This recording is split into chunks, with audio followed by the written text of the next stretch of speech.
Presiden Prabowo Subianto rapat terbatas bahas 18 proyek hilirisasi senilai 600 triliun rupiah.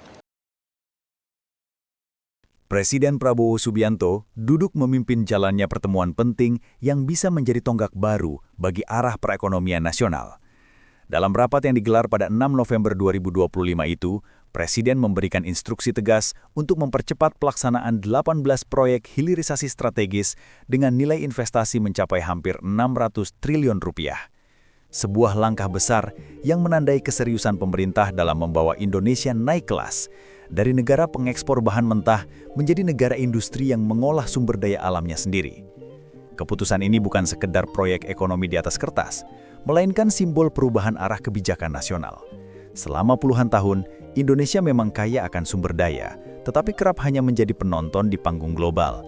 Sumber daya alam yang melimpah dikirim ke luar negeri dalam bentuk mentah, lalu kembali ke tanah air dalam bentuk produk jadi yang harganya berlipat-lipat. Kini, pemerintah ingin mengakhiri ketergantungan itu. Melalui hilirisasi, Indonesia bertekad untuk menjadi pemain utama dalam rantai pasok dunia, bukan lagi sekedar penonton. Prabowo menyadari bahwa transformasi besar tidak akan terjadi tanpa keberanian mengambil resiko dan kecepatan dalam bertindak. Karena itu, dalam rapat tersebut, ia menegaskan agar seluruh proyek segera menuntaskan tahap prastudi kelayakan atau PRFS sebelum tahun ini berakhir. Targetnya jelas, seluruh proyek harus mulai memasuki tahap konstruksi pada tahun 2026. Tidak ada waktu untuk menunda. Setiap kementerian dan lembaga terkait diminta bergerak cepat, memastikan kesiapan teknis, legal, dan administratif agar pelaksanaan di lapangan bisa berjalan tanpa hambatan.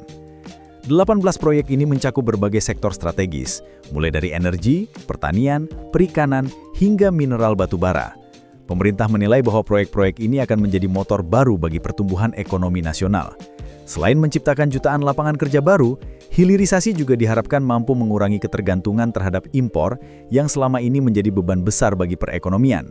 Salah satu fokus utama adalah mengurangi impor LPG yang diperkirakan akan menembus angka 10 juta ton tahun depan. Indonesia sebenarnya memiliki potensi energi yang besar, namun karena belum optimal dalam mengolahnya, kebutuhan dalam negeri masih bergantung pada pasokan luar negeri. Hal inilah yang ingin diubah Presiden Prabowo. Ia menaruh perhatian besar terhadap kemandirian energi nasional dan menargetkan percepatan pembangunan kilang minyak dalam negeri. Salah satu proyek besar bahkan dikabarkan siap diresmikan pada tanggal 10 November mendatang. Pembangunan kilang baru, pengembangan proyek gas domestik serta riset terhadap energi alternatif menjadi bagian dari strategi besar menuju kemandirian energi. Salah satu proyek yang menjadi sorotan utama adalah pengembangan DME atau dimethyl ether. Proyek ini dinilai sangat penting karena berpotensi menjadi pengganti LPG impor yang selama ini membebani neraca energi nasional. Tanpa langkah cepat, Indonesia bisa semakin terjebak dalam ketergantungan impor yang beresiko terhadap kedaulatan energi jangka panjang. Data menunjukkan bahwa kilang di Cilegon yang baru diresmikan hanya mampu memproduksi sekitar 1,2 juta ton LPG per tahun, sementara kebutuhan nasional diperkirakan melonjak hingga hampir 10 juta ton pada 2026. Angka ini menunjukkan kesenjangan besar yang harus segera diatasi. Karena itu pembangunan industri pengolahan gas di dalam negeri bukan lagi pilihan, melainkan keharusan strategis. Pemerintah juga menyiapkan rencana jangka panjang untuk memperkuat kapasitas produksi energi nasional. Sejumlah kilang baru tengah dipersiapkan dan dijadwalkan untuk dibangun di berbagai daerah. Semuanya diarahkan untuk memperkuat rantai pasok energi nasional agar Indonesia tidak lagi rentan terhadap fluktuasi harga global. Presiden menegaskan bahwa Indonesia harus memiliki fondasi ekonomi yang kuat dan mandiri agar tidak mudah diguncang gejolak pasar dunia. Dari sisi pendanaan, pemerintah memastikan seluruh proyek strategis ini berada dalam kondisi aman. Menteri Investasi dan Hilirisasi, yang juga menjabat sebagai CEO Danantara, Rosan Perkasa Roslani menyampaikan bahwa Danantara memiliki posisi keuangan yang solid dengan peringkat kredit AA dari Pevindo dan FIT. Hal ini menunjukkan bahwa kekuatan finansial Indonesia kini jauh lebih matang dan stabil dibandingkan beberapa tahun lalu. Rosan menjelaskan bahwa meskipun kondisi keuangan kuat, pemerintah tetap melakukan evaluasi menyeluruh terhadap setiap proyek untuk memastikan kesiapan dari sisi finansial, legal, dan teknologi. Menurutnya, keberhasilan hilirisasi tidak cukup hanya dengan modal besar, tetapi juga dengan perencanaan matang dan koordinasi lintas lembaga yang efektif. Rosan juga menceritakan bagaimana Presiden Prabowo secara langsung turun ke lapangan. Dalam kunjungan kerjanya ke Cilegon, Presiden meninjau proyek Lotte Chemical yang menjadi salah satu simbol nyata dari agenda hilirisasi nasional. Kunjungan itu bukan sekedar seremonial, tetapi menunjukkan bahwa pemerintah serius memastikan setiap proyek benar-benar berjalan dan memberi dampak ekonomi bagi masyarakat. Dalam pandangan Presiden, hilirisasi harus bisa dirasakan langsung manfaatnya, baik dalam bentuk lapangan kerja baru, peningkatan kesejahteraan masyarakat maupun pertumbuhan ekonomi daerah. Hilirisasi sendiri tidak terbatas pada sektor energi atau mineral. Pemerintah ingin memperluasnya ke sektor pertanian dan perikanan. Indonesia yang kaya hasil laut dan bahan pangan harus mampu mengolah hasil bumi sendiri menjadi produk siap ekspor dengan nilai tambah tinggi. Bayangkan jika ikan dari laut Indonesia tidak hanya dijual mentah, tetapi diolah menjadi produk olahan laut premium yang dijual ke pasar global. Begitu juga dengan hasil pertanian yang bisa menjadi bahan baku industri makanan dan farmasi.